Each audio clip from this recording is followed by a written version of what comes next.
Hey, we're back. So today we're with Abbie, Lilian, as you remember from our last episode of this podcast that's about individualism versus collectivism series. So, a little recap from our last episode, we talked a lot about intersectionality, identity, and the broad concept of individualism and collectivism. Mm-hmm.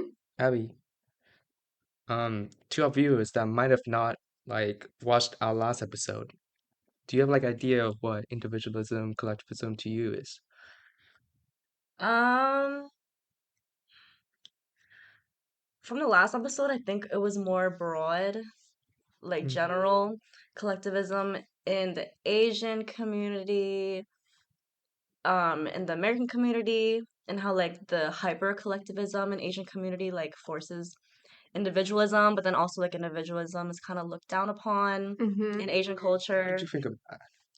I Like, feel like what we talked about last episode is like what Abby said. We discussed a lot of the entanglement of individualism and collectivism, how hmm it could both coexist in one culture. yeah, But I remember something that stood out to me was that within the Asian culture, we talked about test taking. hmm That's where individualism pops up in the Asian culture. Like we hyper focus on your individual productivity hmm and achievements, but not you as a person and your interests, like sexuality or something like that. We talked about that. exactly. So this time we're gonna go a little more into our personal side of things. It's getting deep. Diving A little in. deep inside, and we really want to elaborate on our previous episode, which is the lack of alignment and unity within Asian culture. Lillian, you mentioned that you grew up in Taiwan Yes. and you came to the States, Hmm. attended CC. Do you want to talk a little more about that experience? Yeah, so for our viewers who haven't listened to our last episode, I'm a transfer student from community college. So this is my first ever quarter at UCLA, and I'm a third year undergrad. So I moved from Taiwan to the United States purely for education. And because of this idea that I had this opportunity and kind of like a privilege, right? Growing up having this option to come to the United States to study, Mm-hmm. like because I have families here or because my family were able to afford it. Um, I always had that pressure on me, like I'm the one that's immigrated here. Like I'm the even though I was born here, but I'm kind of like half immigrated from a place that I was used to United States to study, Mm-hmm. and I have that pressure that I can't fail. Yeah. And that's kind of a big summarization of what I would describe this move, like Mm, Taiwan to United States. Like I'm here and I have a mission. exactly. Yeah. Abby, Yeah. you mentioned you're from Delaware, right? Yes. And this is a big adjustment to you, no?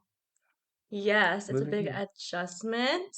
Um, if we're talking about collectivism in that sense, in Delaware, lack of Asians, of course, which isn't an issue, but it kind of is. And then in combination to collectivism of a family unit, where they neglect your personal needs, there's just no collective anywhere.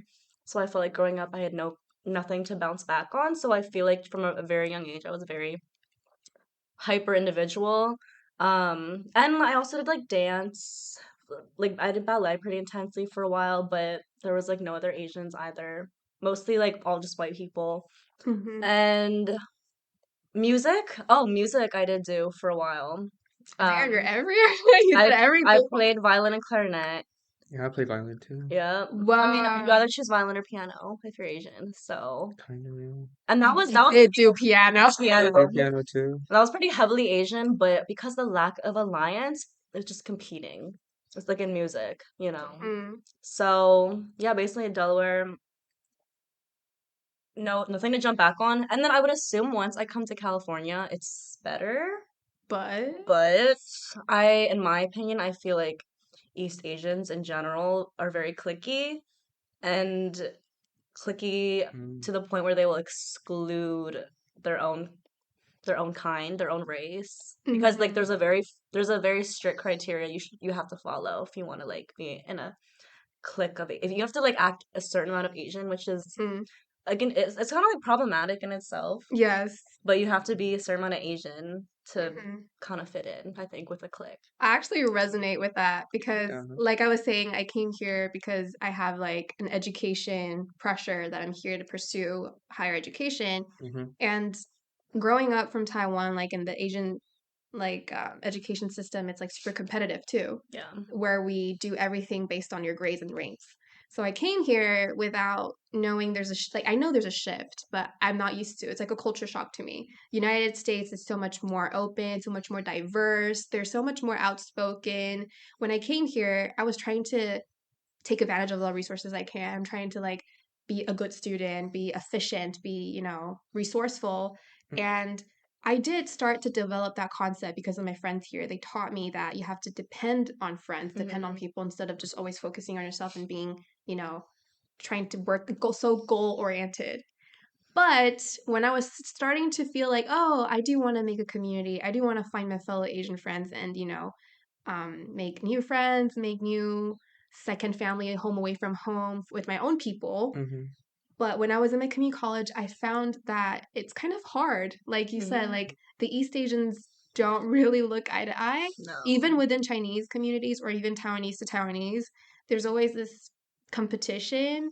Yeah. And I only found like one or two Taiwanese people that I, would be friended with. And even so, we're not as close as I thought, Mm. people would be when you're like, oh my God, you're from Taiwan, I'm from Taiwan too, in a foreign place. Yeah. And I would say, especially with immigrants or first or second generation, my theory is that I used to work at In-N-Out, and I was telling them this last Last time. episode, we talked about the In-N-Out I episode. noticed that like Asian students here, like obviously UCLA students, would come in at like groups of like 10. I think you said like 10 at a 10. time, like 10 to 15 at a time. It would be like a mob.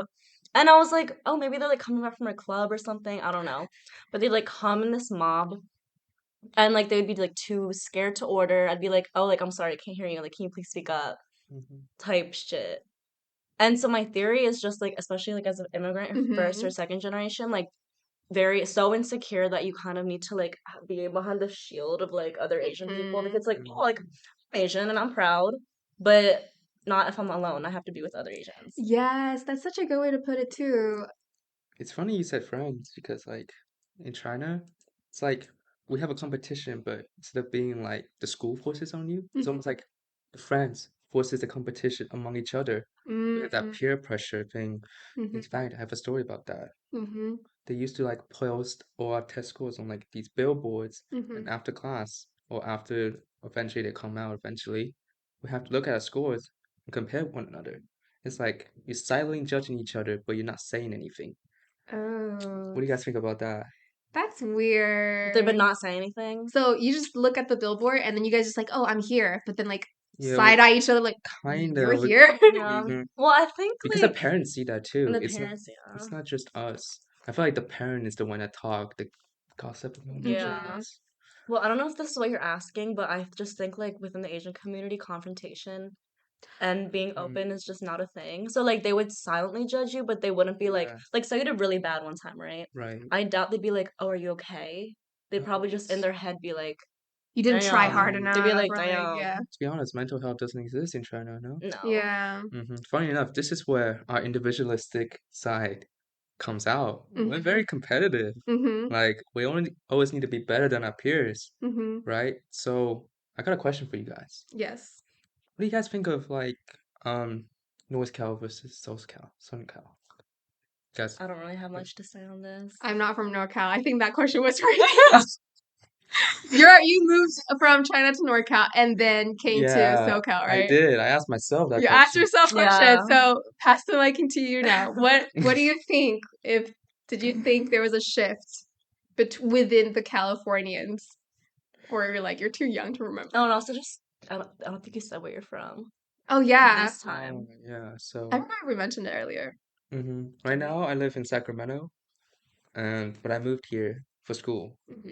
So in Sacramento, I feel like it's less chill. It's more chill. More It's chill. more chill. Like definitely class rank doesn't matter. Even your GPA doesn't matter. It's like very Hmm. laid back. As Hmm. long as you like you have a lot of opportunities.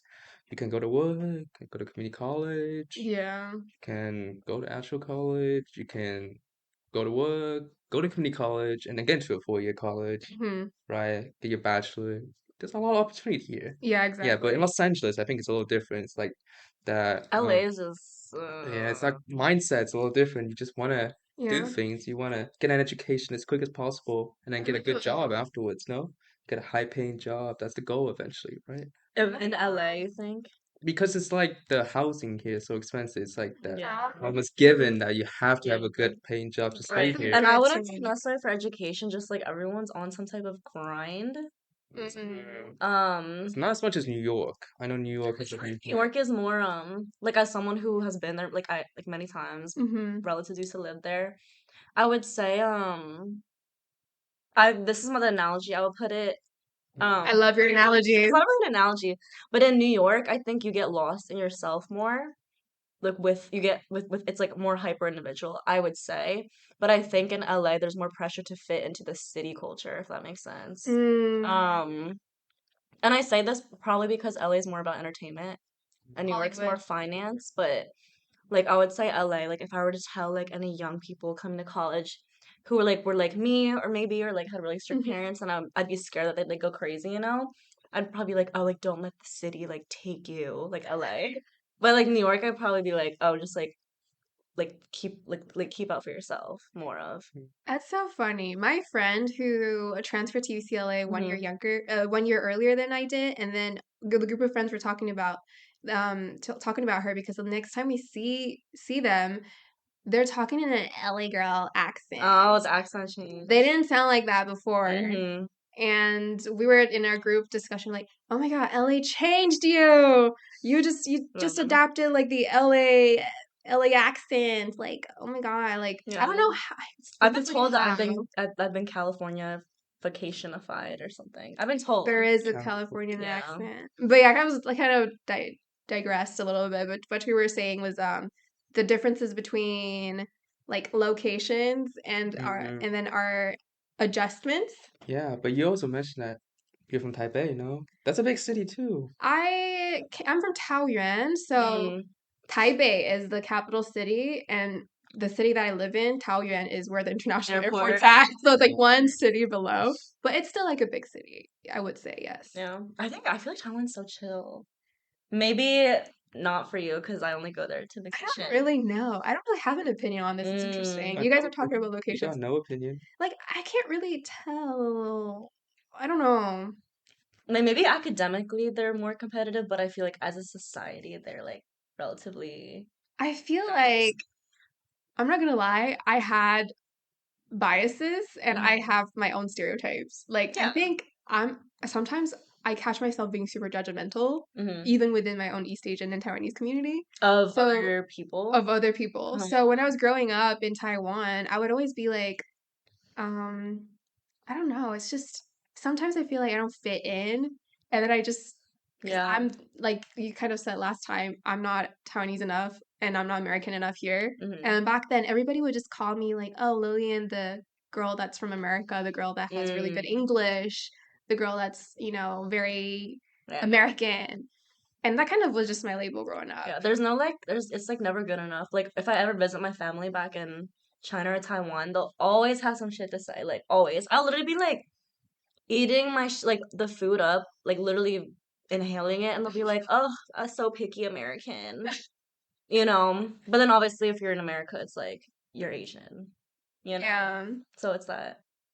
Yeah, but I don't know where we were anymore. We're kind of I know we're going digressing. off. It's But okay. but yeah, I was just talking about how like that label on me, and then I think the way that I adjusted though was just kind of I accepted it at the end. I accepted that I will always live with this dual identity, Hmm. but it's still a work in progress, I feel like. Like I'm still trying to figure out who I I am. think life is a work in power, Yeah. work in progress, Yeah, work in progress. It is. but life is also about a little more balance, It is. like Yes. yin and yang, no? Yeah.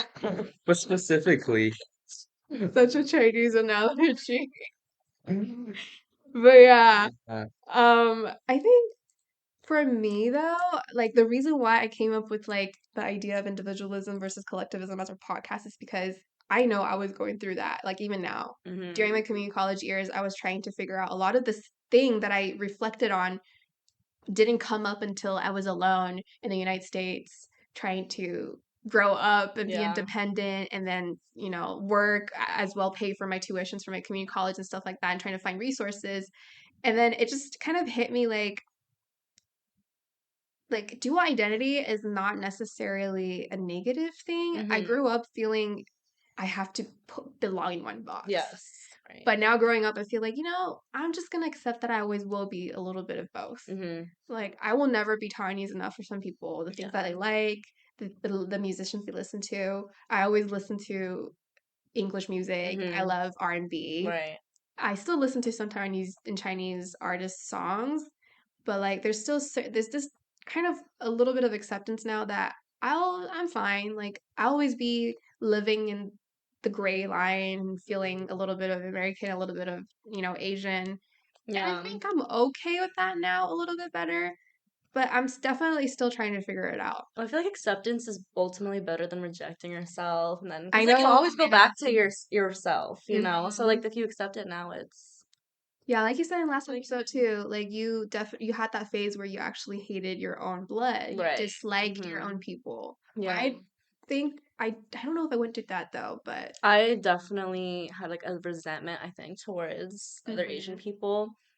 Um, and like, but I did find ways to cope. I did find Yeah. ways to cope. I feel like my sense of self was so scattered growing up, and like no, I feel like I didn't really have anyone to go to or like a community. Mhm. So like when I was really young, I got super into like spirituality. I grew up Christian. I didn't like grow up Christian. My parents just randomly decided to go in middle school.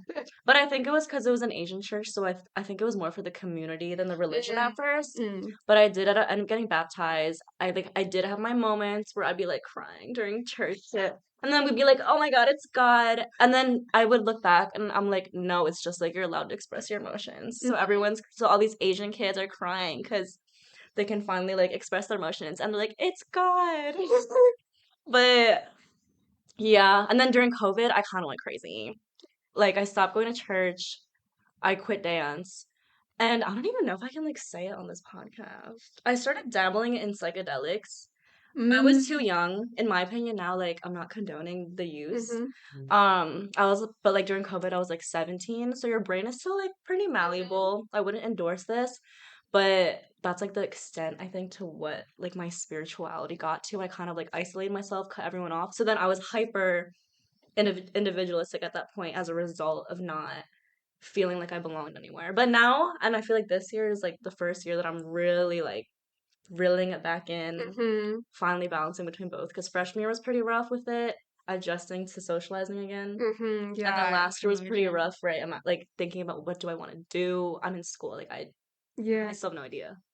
No one has an idea. No one has an idea. I heard it from someone else saying, actually from my supervisor that I work with, the lab that I work with, because I'm super anxious and I keep telling them that I'm so scared of like messing up. I don't want to ruin this project. And then they told me everybody makes mistakes as long as you're willing to learn. And I think it's just that reassurance they gave me that it's okay. Nobody has it Mm-hmm. figured out. Yeah. Like seriously, nobody has it No, figured out. nobody. Like the doctor herself is also learning to how to do this project. The lab coordinators just graduated bachelor's like 2 years ago. This is their post-bac position. Yeah. They also don't know what to do. And I think just really being humans about it and talking about it makes me feel less alone. And yeah, like like coming back from COVID, all of that Mm-hmm. is adding on top of the pressure of us trying to balance our identities even more because Mm-hmm. there's so much other factors that influence it aside from just being Asian and Yeah. American and individualistic or collectivistic. There's also like, you know, isolation from COVID or, different immigration backgrounds. Yeah. And then But one more point with that, sorry. But yeah, go like ahead. when I said it like going back to your roots or whatever, the spirituality that helped me the most is like Buddhism and Taoism, which is what like was rejected when we became Christian. You know what I mean? So it's just like, oh, I went back to the OG. But yeah, Actually, I love Taoism. There's we I should talk about know. this more next I time. know. It's But very yes. true. Nobody wants to be alone. Also, Asians like don't really follow their own religion. Like we're like Taoist, Buddhist, but we're so like Not for me, much though. I don't know for realistic, you. I'm but Buddhist. You're so much realistic about academics, like as a I'm not society. very pure Buddhist. Like I don't go to church or anything like that. like temples. You guys don't go to temples or anything. I Like mean, we used to when we were in China, but Mm, there's not really a temple around here to go to. yeah. that's It's a true. very small religion, Yeah. to be honest. Do you And guys still celebrate stuff though? Like no, Chinese like festivals? every time we go out, like my mom begs me to pray. Like We'll do that. Like bye bye. Like Yeah, that. bye bye. But that's about it. Like, to be honest, I don't think I'm a very religious person. Like, Neither. I think it's really helpful to be religious mhm. sometimes, Yeah. but I definitely don't think that you gotta like depend your life on it. No, yeah, for That's sure. one thing I don't agree with. It's Yeah. like they say your whole life is about you gotta believe in something, No. like a higher being. Not for me. Mm-hmm. Me, I'm not like, religious, but definitely Spiritual. spiritual agnostic, Same. right? Higher mm, power, yes. Higher power, But it's not yes. like It's not. a dude in the sky. Yeah, it's Yeah. not. It doesn't have to be No. a specific religion and a specific Mm-mm. person. But yeah. Yeah. But like you said, though, like some people do need religion. Like my mom is like very devout Christian now, and I think it's because she just has so much like that's her therapy, Yeah, And I've I'm like, I'm heard kind of that glad. too. Yeah, I'm I've kind heard of that glad. from my friends' family. The parents, they're super Christian too, and I think hmm that's their way of coping with their mental health. Right. Yeah. That's so So maybe interesting. it's like better. Maybe that's their way, That's like their way. we all find our way through life. For hmm them, they don't have that concept that we have, the understanding and the acceptance of mental health as we do, Yeah. but that religion is their way. Right. For us, it's making this podcast, hmm talking about it, discussing, exchanging opinions. So, yeah, interesting. Interesting. Yeah, so I think this kind of answers the question like how we adjust too, right? Kind of Yeah. using families use religion as to adjust hmm immigrating here from a Yeah. Buddhist culture to a Christianity culture. So they just convert. Do you think you had any like bad coping mechanisms to adjust? Do you? me, Yeah. a coping mechanism to adjust to what?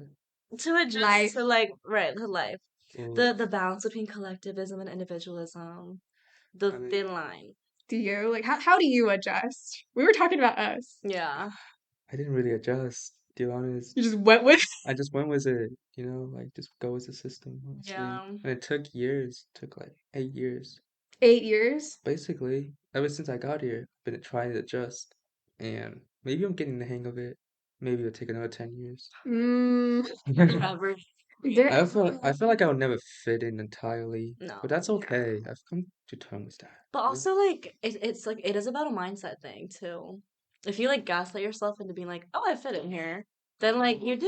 You know what I mean? True, Because if you you think in your could, head yeah. already like I don't fit in, these people hate me, or like these people don't like me, I don't fit in, then like you won't fit in. Fake it till you make it, Make it kids. till you make it. To be honest, when I was in China, I never thought about that. I never over thought about like, does my cousin like me actually? Yeah. Like, do they care? I mean, I just like one visit, you know? Didn't really think about it too much. Do you think about it now though? Do you think Like about afterwards, I'm thinking about it now. like You You oh do just, do think they about it now. yeah, after I left, but when I was there, you kind of got pressured into like not really. you don't really Just to have fun. And mm-hmm. just spend with family, Yeah. especially for me, because I haven't seen them in, God, 10 years. Oh Mm. dang. It's the first time being back, so That's tough. Do you guys keep in contact though? barely. It's really hard. Like, they only use WeChat.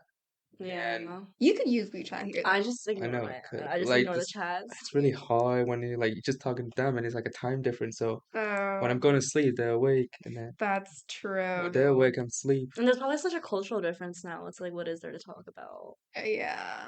Mm, Like my cousin, we used to be really close, but hmm then as you get older and you spend more time here, I'm just like, there's really no point. But then like when my grandparents like they're already old, but when they like die, I'm like definitely gonna regret, Not spending enough not spending enough time. time with them, not talking a lot, not hearing their stories. But That's true. yeah, Yeah, because imagine being Asian American immigrants, you have that even more complexity of trying to pass down the stories from your right, older family yeah. members because that's where you came But so there's from. such a gap though now, Yeah. right, For me, it never really occurred to me like that because I'm fluent in both right, languages and I grew up in Taiwan, so I was hmm super exposed and super familiar with all my Buddhist yeah, values and all the traditions and even a dialect yeah. like And you Taiwanese. were there when you're like older too. When you Yeah, move, when you're kind of like old, right? yeah. I Well, old. Old as shit. did you just call me? I was 9 when I moved. I was 9 when I A nine's moved. young. No, Yeah. but the difference is I think it's also because that I travel a lot between back and forth. So Mm. I did grow up with both cultures, like exposed to the American culture and then Taiwanese back then. I'm literally half But and you, half. yeah, you're literally like Like You're grew up half. literally one half and place half. and Yeah. then moved. But I That's kind why of, like yeah, go ahead, now sorry. nowadays I feel like less mixed. I'm just more American now. Mm. 'Cause I Yeah. speak American, watch YouTube. Oh, I know. Like I don't YouTube's even listen banned to in Chinese China. music. you're getting I consumed. don't even listen to Chinese music anymore. No, but honestly, that's the way of survival, I guess. For Mm, us to adjust, you gotta have to always, Keep the status quo. yes. I don't even know keep what the that means. I think that's what it means though. I actually don't know, but it sounds good. Keep the status quo, and I feel like just keep the mainstream values. Yes. Yeah. Like, At least it's all about like how you appear in society. So exactly. So for us, it's like, we're literally, we all know Chinese, yeah. but we're doing podcasts in Oh, English. wait, this is a good thing though because like I feel like all three of us, our ways of coping is just kind of like stick to the system, adhere to Mhm. American values. But I feel like other cultures are so proud, like Spanish music, like reggaeton, right? Mhm. It's like popular in America now because like they rep it. You know what I Mhm. mean? They're proud But of it. right, they're proud of it. But we're like, we're gonna assimilate to the system, That's how fake we, it till you that's make the it. collectivism. To be a collective, to blend in the Yeah. collective culture. And right now, our collective is the Is American American, not society. Asian, mm, right? At this So, point, yeah, for your family, you guys convert it to Christianity. For me, I'm yeah, like, a betrayal. Such a gosh, betrayal. parents, why did you do this? For us, it's like, listening to like Mac Miller Hey, Mac Miller is Yeah. the GOAT.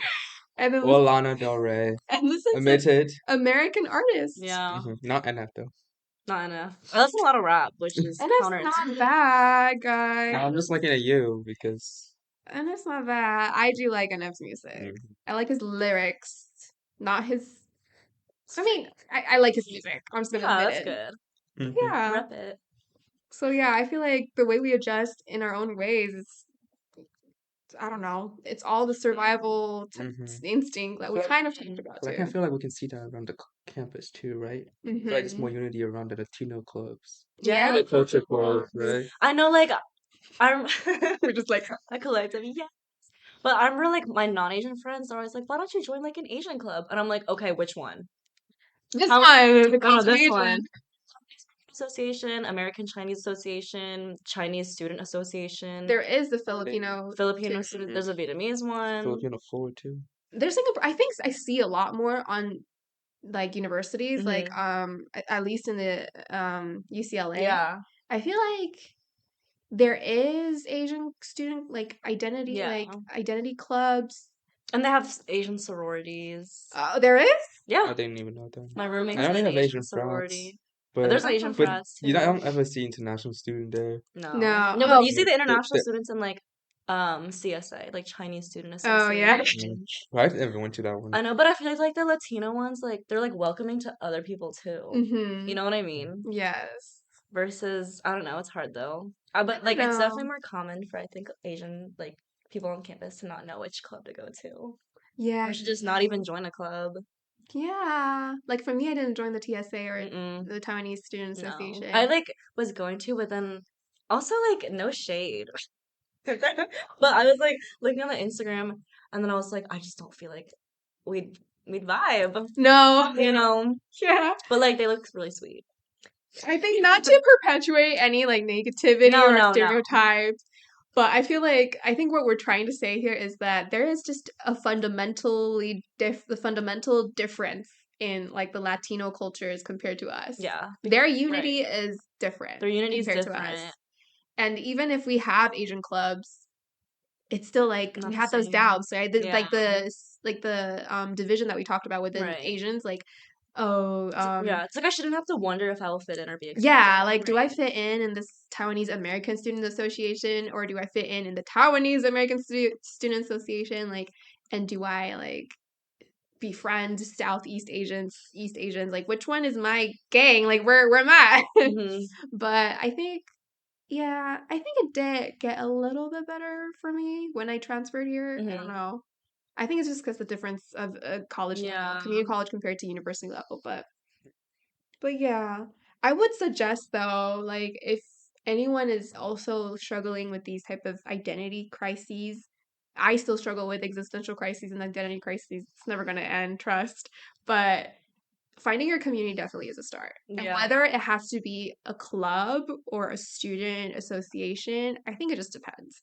Like Yeah. for me, I tend to find my community through actually meeting these people. I don't know. I don't like to force it. Yeah. Even though this club is, I did join this club first and then met you guys. So I don't know. I guess I It was can't. a new club though, and it's such like a topic that I think you join it because you actually really have No, something to say about it. yes. You know what I mean? It's not just like, oh, Asian people. No, yes, that's what I was talking to my friend about too. I was like, I had such a fun time recording our first podcast Yeah. this time, and I told them because I think even though we're all different types of Asians here, we're all here because of the primary focus of raising awareness of mental Yeah. health It's like we among need Asian to communities. speak. Yeah, and I feel like because that mindset, we already come into this club being aware of things and being outspoken like this. Yes.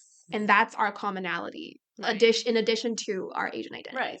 Like I feel like if we never joined these clubs, like the three of us, and we just go to Asian clubs, like identity clubs, I don't even know if we're gonna vibe. Like I don't even know if we're I gonna just have too much hit to it off. say. I'd be like, I need to air things out first, guys. No, yeah, I don't Let's talk know. about the negatives of our culture. Mhm.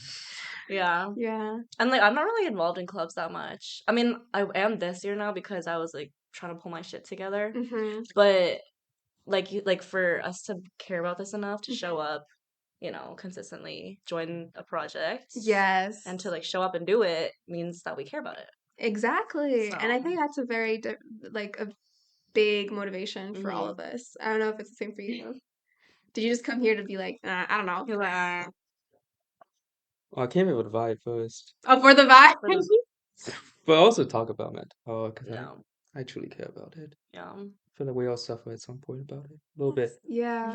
We've all been through it. Yes, we have everyone. Everyone. Mm. But yeah. So yeah. So I would kind of just say like find your own community. It doesn't have to be student clubs. It could be anything. It could be anything. Ethnic club. Yeah. It could be just a board game club too. It could be work, your workspace. Yeah, community's the most important, Yeah. honestly. So find your own community. I think that's how we adjust.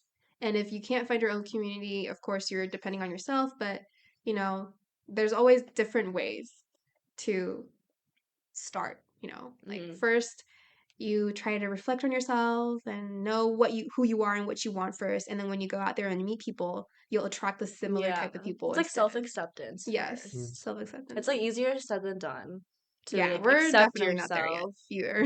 Yeah. And you shouldn't be scared to like not commit to a club too, Mm-hmm. because sometimes it's just not for you, and you gotta Yeah. admit that. Yeah. That's hard. That's hard to do, actually. Knowing when to say no. I But feel knowing like as when, us yeah. as Asians too, it's like it's hard to we talked about earlier. Yeah. I'm not a quitter, but it takes courage We all are to not, I'm but not a like quitter, and then I'll gaslight myself into like thinking that I don't need to quit. mm-hmm. I'm just like so good at gaslighting myself. I'm not Coping suffering. mechanism just gaslighting I'm herself. suffering. I wish I had It's her cooking right. mechanism. No. It's It's like just gaslighting or switch. manifestation I for would be like subliminals. OP if I had your like superpower, basically. What is your coping mechanism? Like I know you didn't really say anything. yeah, you just said you mechanism. went with it, but how is it like? What do you with mean? it? How Yeah. How'd you go with it? Like coping. I feel like I don't cope with anything. Like You I go to just the I gym. I do go to the The gym. gym helps. The gym does help. Yeah. I keep it down a lot though. what Like does it keep it down mean? Like you um, bottle it, I am bottle it. bottle it, and eventually it's gonna Mm. explode, but it's not there yet. It's not there yet. When it explodes though, how does that? How is it like for you? Like, do you just like cry, or do you just like Anger. It hasn't anger, or um bad stuff happens, I think. I I just get really so. sad. I don't. I Yeah. feel like I did got that period. I don't really want to talk to people. That I does. see. Oh yeah. Like It's you just like want to isolate yourself. kinda, but that rarely happens these days. That's good then. Yeah. It's good, but also you probably want to, air things out from time to time like you do, Yeah. so it doesn't accumulate to the end where you go back to your habit, like bottling it up and then Bottling up so isolating yourself. Yeah. I only find like certain people to talk to about it, though. Only Yeah, the right definitely. people.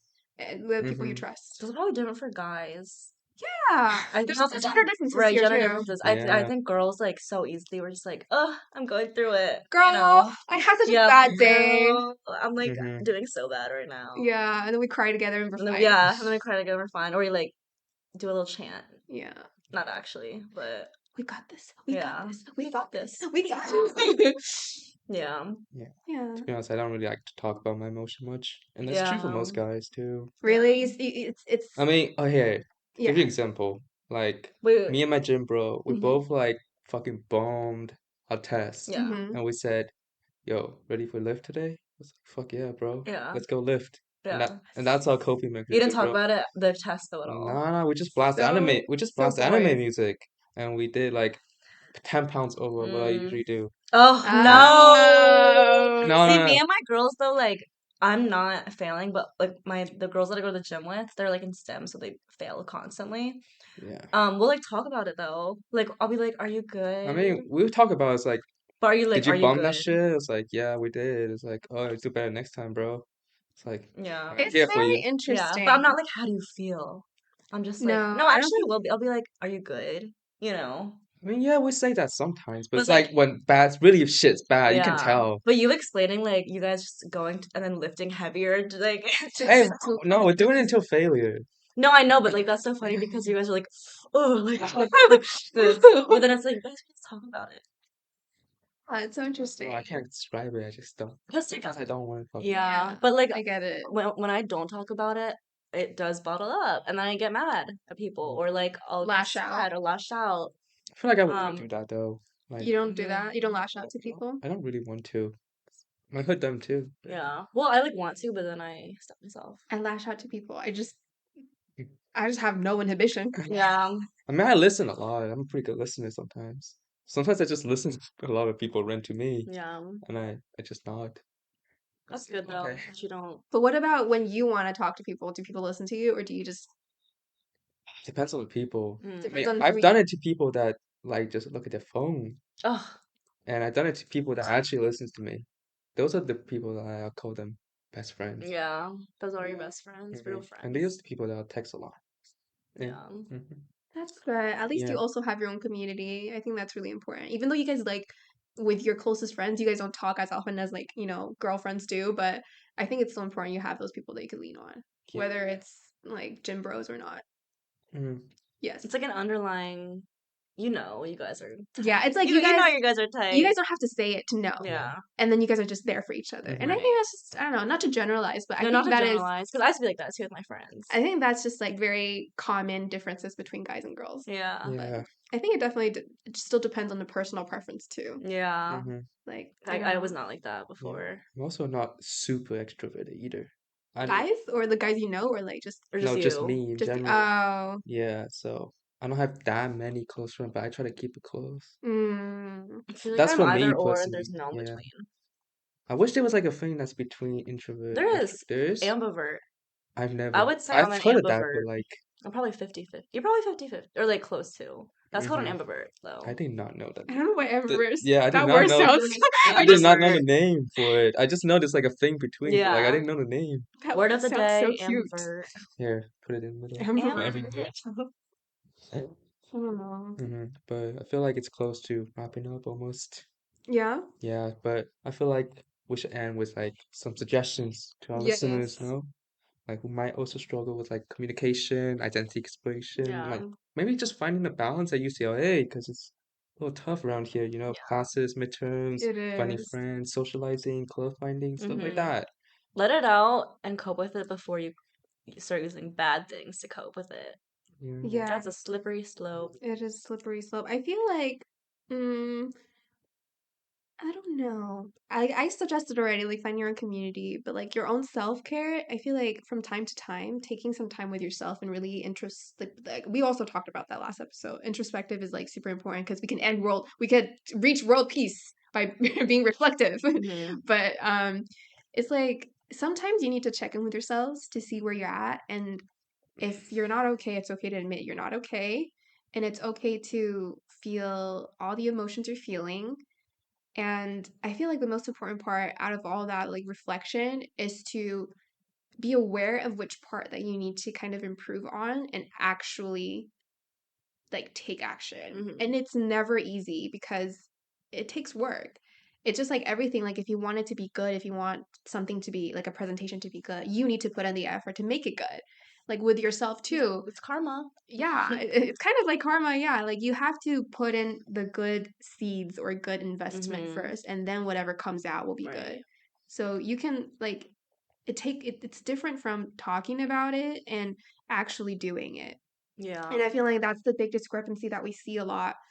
I feel like is the flaw of what our generation is. Like there is an awareness of mental health and advocacy, but how many of us and how much of us actually put in the effort to actually do it? I feel like because mental health becomes a buzzword. Yeah. I don't like seeing that though. It's kind of like I don't simultaneous know. almost with just like like I don't know how to it's more it's like packaged like always. But Yeah, I do see that more often. And I just want to note that like, what we're doing here is also trying to be educational, but I know each of us go through certain things and then we're always trying to improve ourselves. And I think that's what makes us that's what makes this even more meaningful is because we're speaking from our own experiences, raw experiences. And I don't really like I love advocating for mental health, but I don't like it when I feel like it's being like labeled so often it becomes just a buzzword Right. and becomes just an Yeah. empty thing. Mm-hmm. I feel like like personally I want to reinstate here in this podcast because this is our last episode anyways. Maybe we will do more. I don't know. We should Depends just on you do more guys. for shits and giggles. For shit, that's for the shits and Shits giggles, and just for Google. fun. Should But name it Shits and Google podcast.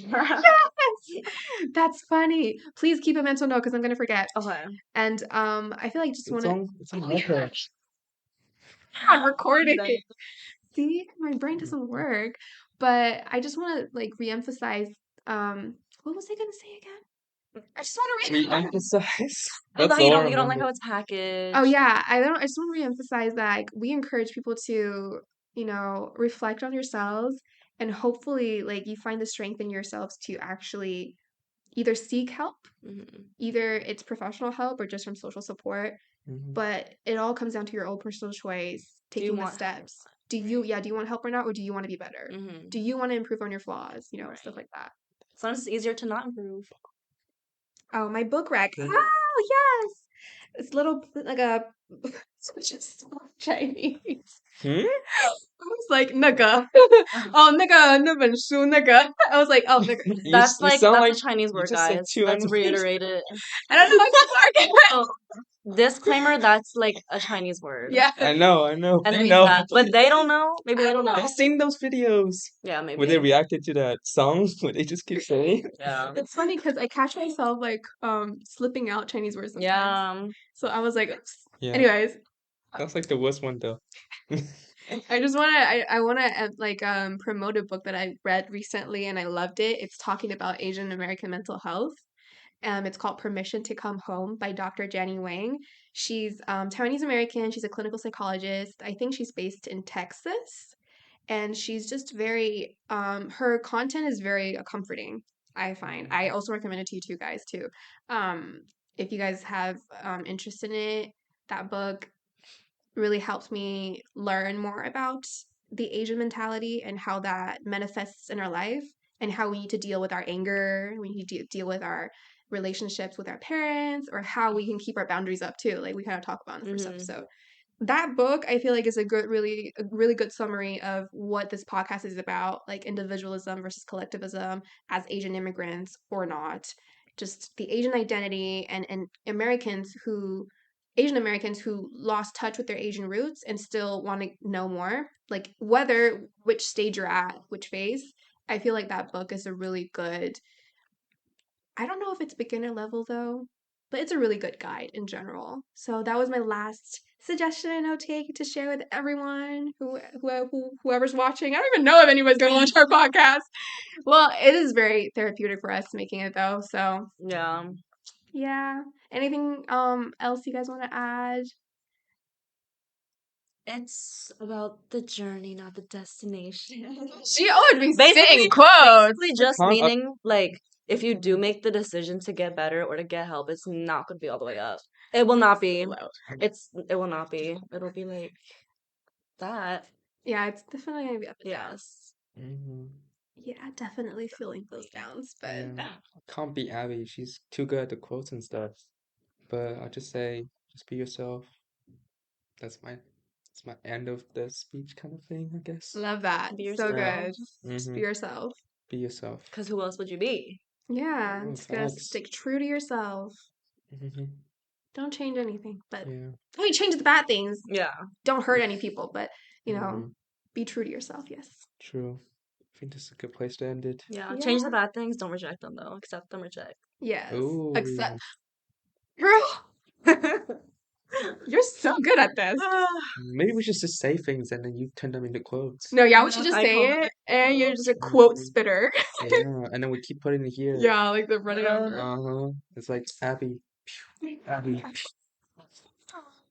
But yeah, so unfortunately, that's the end of our second episode of our podcast. Who to the universe? This is us making it into the universe because we're gonna. Yeah. I don't know where we're gonna post it. I don't know. putting it out there into the Just world. yeah, manifesting, like you said, manifestation. Miss you guys. Yeah. If this becomes our last episode. Who knows? Maybe we're gonna be big. Blow up. Just gonna blow up. Yeah.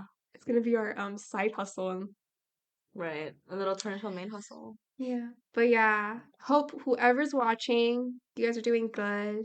Stay strong, stay safe, stay strong, And stay safe. stay safe. And hopefully, what we talked about is beneficial to some of you, or this is just a good relaxation podcast for you. Who knows? If you guys want to follow us, maybe we'll put out more. Welcome back. We have a new guest. Hello. Please introduce yourself. Yeah. My name is Lauren Park. My current major is International Development Studies.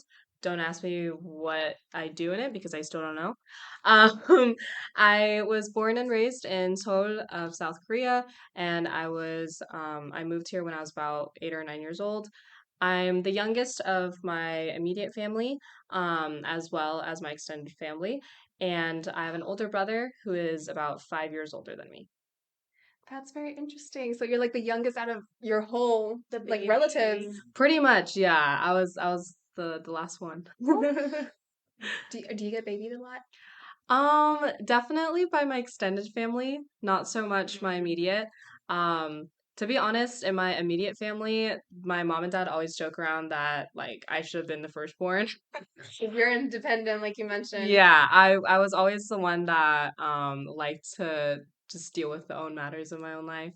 It's very difficult for me to reach out for help or to ask for help, Mm, which is probably related to some more trauma, but yeah, that's really funny because we actually talked about last episode how we are trying to advocate for Asian fellows to reach out to help to get resources if they need help because in our culture, like collectivist culture, is you care about the family image. You can't talk about anything that's too private in public, or even just voice your vulnerability among your family members because it's forbidden, it's not welcome, it's not accepted.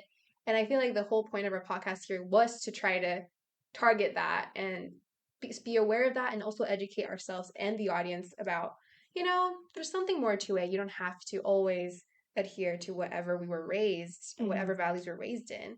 So, since we kind of talked a little bit about individualistic and collectivist like cultures, like we kind of are interested in your take, like your definition of that and kind of what you talked about too. Like it doesn't have to be a solid definition, just yeah.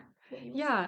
I personally definitely struggle to define individualism and collectivism because, like I said, I was very independent from very early on, but I definitely think that it's important for the acknowledgement that even in a collectivist society, it's very easy to feel isolated.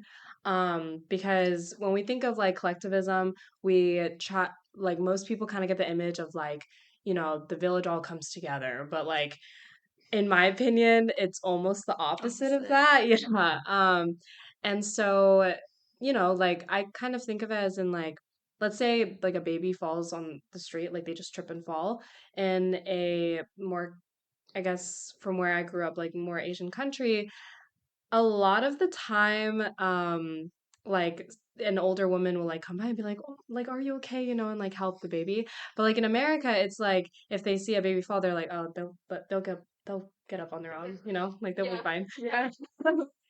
It's interesting. Yeah. Because like Hannah thought the opposite Mhm. in some ways. Yeah. I Like mean, I think it's definitely a generational thing yeah, too. oh yeah, Yeah, generational. like I think right now it's also valid to say that we're in an era where that's changing a lot and it Yes. almost seems to be swapping. Mhm. And so like when I grew up in Korea when I was younger, a little bit more in the past, Mm. even though I'm not old, like Talk about Asian that's pornography. like that's definitely the environment that I pictured, but I do agree with you in the fact that I feel like nowadays it almost feels like it's the opposite. And maybe it's a difference between like Korea and China. True, yeah. Yeah. There's also a cultural Right. difference. But yeah, like collectivist society doesn't mean that, we're all helping each other. I feel like that's exactly what we talked about earlier too. We Mhm. feel like there's even an inner division within Yeah. different Asian cultures. Definitely. We don't see eye to eye in certain matters, like even within East Asian and specifically within Chinese people or just Taiwanese people. We don't like Taiwanese to Taiwanese. We are not united. Oh A lot yeah. of times, like I feel like I don't know. It's really weird. We think collectivist Yeah. culture, like you said, is that we're all about helping each other, but in reality, we don't really see that No. as much. No. Yeah, when you're talking about it as the opposite, Yeah. like our whole thing was like it's so collective that it forces you to be hyper individualistic. Yes. Because you can't. Yeah. Right? You don't blend in. You don't blend in. Then Yeah. you're independent. You're trying to take your matters If into you're not your in, own then you're hands. out. Yeah. And like I think another important thing is that a lot of the time when we talk about like global affairs, it's Mhm. always like West versus East. Or Mhm. like there's always that separation between like Western countries versus like the rest of the world. And specifically when it comes to Asian countries, I think that like when discussing global politics, it's very easy to like group Asian countries together. When in reality, there is so much history that just shows the Mhm. fact that there's not a whole lot of cooperation between Mhm. Asian countries, as a lot of people like to think. Like there's a lot of history between like China and Japan, Japan and Korea, like and that's just to name a couple. It's just always Japan. I say, We're not. like those are just like the big ones that come into my mind. We need to invite a Japanese No, we love student next Japan. time to Yeah. come up to. Yeah. I'm for the Japanese. When reporter. Mm-hmm. Yeah, actually. Okay, you're gonna be our representative for this one. But yeah, it's interesting. Oh yeah, I forgot to mention both my parents are fully Korean. If that wasn't insinuated, so I So am fully parents Korean. immigrated here. To be honest, it's kind of long story short, yes, but also like my dad was an American citizen. He lived in Hawaii from like middle to high school. Um, but like he went back to Korea for work. And so it's kind of like me being an immigrant is kind of a gray area, Mhm. but like just to simplify it, I say that I am. Yeah, same. Yeah. I was also born here, but I was raised in Taiwan, and I Yeah. moved here 2 years ago back here to study in college. So it's Mhm. like I don't know. I feel like I'm still an immigrant because I didn't grow up here. Right. I speak and sound like I grew up here. Yeah, yeah. Like So I don't have an accent because like in Korea I went to a international school. So yeah, like in school I was speaking English, at home I was speaking Korean, so like, you're fluent in it's both. not anymore. Can you write? Um, Because I lost my ability to write in Chinese too since coming here. yeah, I will say my like if someone's speaking Korean, like if my mom is speaking Korean, Yeah. I can understand. Yeah, so I'm fine. easy. Yeah. Yeah, like if I'm watching a K-drama, I'm fine. Yeah, easy. But in terms of speaking, writing, reading, Uh-huh. I feel like it's just Reading weird. no. cannot read. It Mm-mm. disappeared. Yeah, I she's cannot gone. It's hard because you're not around other people that speak, right? Yeah. Like I literally took a placement exam Oh, yeah. like a couple months ago and I got placed into like Korean 2. They placed me in Chinese too. So Yeah. A yeah. though, because But I'm like just because I look listen. Chinese, they put me into 2A. It's fucked up because I want to take an easy class to get the full language out, but they put me in the accelerated one. I will say though, like a win is a win. Like I remember when I saw that too, I was like, you know what? It's not a one. Did you pass? It's Mm. not a You one. should take an It's a AP. requirement. Okay, for my major, the requirement's very high. I think Mm. it's like a 6. Like I have to go up to level 6. Because it is international. That makes social sense. studies. Like, but the thing is that in school I did Spanish for my Mhm. foreign language, so I still need to take the Spanish placement, and depending which one I feel more comfortable with, Mhm. I'll pursue. Yeah. But Should have just taken the yeah. EP Spanish test. That's what my friend did. He got a 3, but he didn't understand any of the See, questions. COVID ruined that for me. Yeah, it was. I Yeah. mean, I thought it was just one because it was just one essay. No. Well, like, okay, my issue is that I took Spanish for like 3 years, Yeah. but then by the time that I got to AP, because like my last year of doing Spanish in high school was COVID year. Mhm. So let's be real, none of us learned anything During COVID, year. yeah. So you can do So that. like I considered it almost as in like a year break. And so Yes. I was like, I probably shouldn't go into AP Spanish. So I just like stopped there. So Interesting. But really back. yeah, going back. My laptop is dying, so hopefully the microphone works. But we're talking about your definition about individualism and collectivism. We're wondering, how was your adjustment coming from a Korean background, moving here, studying here now, and all of those experiences, like whichever that stood out to you that you want to connect it, and how that also impacted your psychological development. That kind of what's we're talking about for this podcast too. I will say the adjustment from Korea to America at the time I didn't think it was difficult. Like Mhm. if you had spoken to like 10-year-old Lauren, she would have been like, "Oh, like I'm chilling, like it's fine here."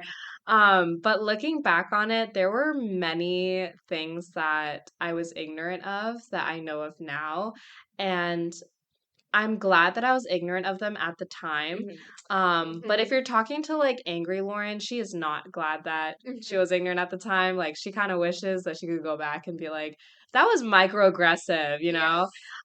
So there were definitely a lot of microaggressions growing up, especially since we moved to a very where like a majority of the population are white people and there's not a whole lot of Asian people. So that was definitely a struggle, especially when it came to like style of clothing, my haircut. We don't talk about Wait, oh my god. haircut. Because I grew up before high school, mostly black. After high school, mostly white. Mhm. That's microaggression. Yeah. It's like funny though when you're younger. But Yeah. Like when you're younger, it's not that big of a deal. yeah. But when We you're don't even know older, they're making something. exactly.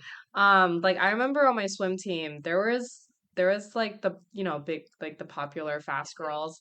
And they definitely were much more microaggressive than I realized at the time. And like was I an easy target? Yes, because like she was walking around with a bowling ball haircut, like my head was a full 360, but it definitely didn't make the transition any easier. Mm. Um, but anyway, going back to like more individualism versus collectivism, I definitely will say that my family made it I want to say easier to be more independent because I grew up in like the environment where like you had to be more of an individual to be noticed or to be considered important in a room. And so like when I moved to America and everyone is talking about being their own individual, that definitely did help because I was already in that mindset, but it definitely felt really isolating because now I was in a household where I felt like I wasn't as noticed if I didn't do any big accomplishment. And I was also surrounded by that at school and in my extracurriculars and what I did. Like in swimming, I didn't get much attention from either the coaches or from other swimmers until I started to get faster and, like start gaining that type of recognition. So that was kind of a struggle because I always felt like I was on my own. So even though that transition was easier, the end result was not easy at all. Definitely shaped you who you are now. Like you're super independent and strong, and you're always like you're hyper aware of what you need to do. And I think I could sense that. Even though this is the first time actually meeting you. Yeah. You're really, really well, like, outspoken and well, like, mannered, just like, even for your Thank you. yeah, Thank like, you you. definitely see that, I how know, that influenced right. you Mm. in a really good way. But it's kind of also what we talked about before you joined us. We talked about how a lot of like, it blends together. It's not completely just individualism and collectivism separately. Mm. There is individualism within collectivism, and like Yes. they focus on your achievements. Mm. You have to be it magnifies your personal achievements, neglects who you are as a person, your expression, Mm. so that you can blend into the group, be in this community, be in this collective. And I think that's kind of repetitive. I feel like this is a pattern what we Yeah. were talking about. So hopefully our audiences can, use that as a take-home message too. Like, hope you guys learned something. This is what you learned. Like, there is two, how do you say, like, two things to the coins? I don't know. Two sides to the coin. Two sides. Nice. I've noticed that it's like all four of us, right? There's definitely a correlation between like self-awareness and misplacement. So Yeah, like it's you so guys are interesting. similar. Like like it's not normal to grow up for like about 10 years in one Place. environment and then literally get thrown into a completely different place and be like, okay, adjust now. Yeah. Right? And then like you were the same, like in two places at once. And for me, like my parents have just been like literally butt fuck middle nowhere America. I don't know why they did it. But like it's just and then it's like we're all here now. This conversation. Yeah. It's so interesting. It's like interesting. It really We're is. forced to be aware. Yeah. True. And like even like geography matters where it's like where did you move to Right. in America? Oh yes. Because like I moved to a like white dominated I neighborhood. think that was you too. Yeah. Yeah. But then By the like end, yeah. also there were places like Irvine that were nearby where like there's a lot of Right, an no, Asian definitely. populace. Mhm. And so like I was kind of in like an island in an area that was like pretty diverse when you like really look at it from an outside perspective. But because, like I'm not driving an hour away every day to hang out with, for whatever reason. So like I felt isolated even though technically geographically I wasn't. Right. That's That's so such. important. Yeah, which is like I think it's different from like what an Asian person can say like if they live in like Kentucky or like just in the general South. There's Asian people in Kentucky. There's a good one actually in Louisville. But Oh, my But like that's like a big city, right. yeah. Like versus like a more Middle rural of area, it's like yeah. My parents actually they met well they both immigrated here, but they Mhm. met like they were 20 late 20s, Mhm. but they met in South Dakota. Oh wow, And then they had my sister in Nebraska. And they had interesting. me in Michigan and then Huh. went to Delaware. So basically like Wow. right, then like Yeah. their friends, the first place they came to America was like Orange County. Mhm. And Yeah. like, Yes, and the yes. English is worse, like it's not as good. They feel Mhm. more comfortable. I feel like more confident. Yeah. It definitely matters geographically, Yeah. basically. Like my mom, because she's the one that grew up like in Korea for Mhm. basically her entire life, with the exception of like college. Mhm. And like she still has that heavy accent when she's speaking English. And personally, I would consider her, excuse me, as fluent, but she doesn't consider herself as fluent. Um, and versus like my dad who grew up in Hawaii, Mhm. and kind of has that stronger English background. Like he doesn't have an accent. Like he dreams in both English and in Korean. Yeah, I kind of wish I could do that too. Dream in English. Did you don't dream in English? I only dream Oh, English. okay. I used to dream in Chinese when I was younger, but now Yeah, that's so crazy. I got that switched off. I wasn't ever aware if I dream in English or Chinese. I'm gonna try to think about Well, that if you now. have a conversation with someone, don't you remember? No, it's Not talking dreams. yeah. Oh. No. I've So only interesting. speak in English. I've never Dream. like dreamt in Korean as far as I can remember. Like maybe when I was younger, but Yeah. like yeah, it's all English. I've like never noticed either. Yeah, I've never noticed that either. Because I kind of miss being able to speak Korean, especially when it comes to like my grandparents. Mhm. Because like all of my grandparents are living in Korea, Mm-hmm. and every time I talk to them, it's always like the Korean equivalent of saying like yes, yes, yes, Yeah. yes. You know, like Yeah. exactly like they're the ones speaking at me. Yeah. Like we're not in a conversation. And like because I can understand what they're saying, like I want to contribute, but like I can't, bro. It's okay. I feel like if you just practice, we're all quick learners. We're still young. True, There's always yeah. a chance to pick that language back up. Yeah. For all of you too. Like Yeah. if you guys are ever feeling not as fluent as your mother tongue, I feel like there's definitely ways to pick Yeah. it back up. Sometimes I'll just like talk to myself. Yeah. Talking about Chinese. That's pretty good. Yeah. Yeah. No, Best way to learn. that's how I practice English. I think. How? Just talking to yourself? talk to No, I me. like talk to myself, and I'm like, I'm from da da da. da.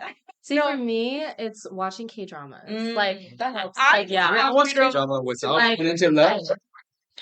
How's this K-drama? And slowly, that makes sense. Like Yeah. after I watch like a couple episodes, which a couple episodes for a K drama is like 3 hours. Yeah. But like after I watch for like a long period of time, like I will suddenly be able to speak Korean much more easily. It's just you have to immerse yourself in that Yeah. environment. Yeah. Yeah.